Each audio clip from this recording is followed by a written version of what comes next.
Mga kananay, hindi pa kami tapos mag-ikot dito sa Museum ni Crisologo. Kita niyo yung mga dining table nila, oh. Talagang gaganda ng kahoy ano, pati mga platera nila, mga ano, ang gaganda. Tsaka yung mga lumang kasangkapan nila, ayan oh, 'di ba? Ayan oh, mga antique talaga yan. Tapos may luma silang rep diyan, ayan oh. Tingnan niyo yung lumang rep oh. Nung unang panahon ang rep, ganyan. Swerte ang may rep dati 'no? Kami noon, wala kaming ref, eh. Ah, Tapos meron din banga dito. Alam niyo yung banga na yan na may gripo? Meron kami niyan dito sa bahay. Mm. Malamig ang tubig diyan, eh. Mm. Alam niyo mga kananay, kanina yung nag-upload ako ng umaga yung museum ko. Aba, may gustong nagke-claim na kanya daw yun.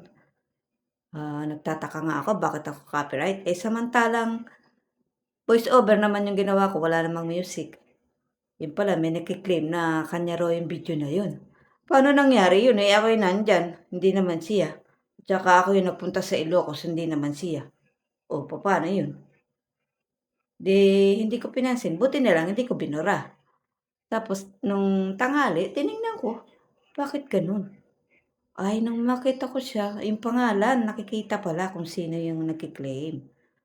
Babae siya, pero hindi ko sasabihin pangalan niya, ah.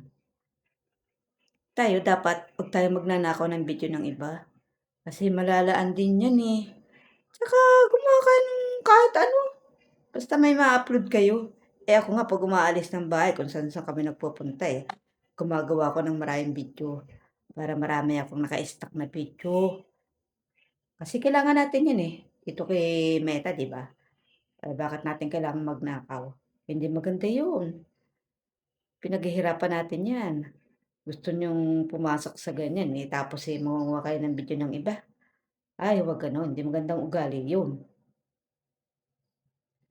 Kaya nung nakita ko yung kanina, tapos, aanuhin pala ni Meta yung 7 days, iimbestigahan parang gano'n ano.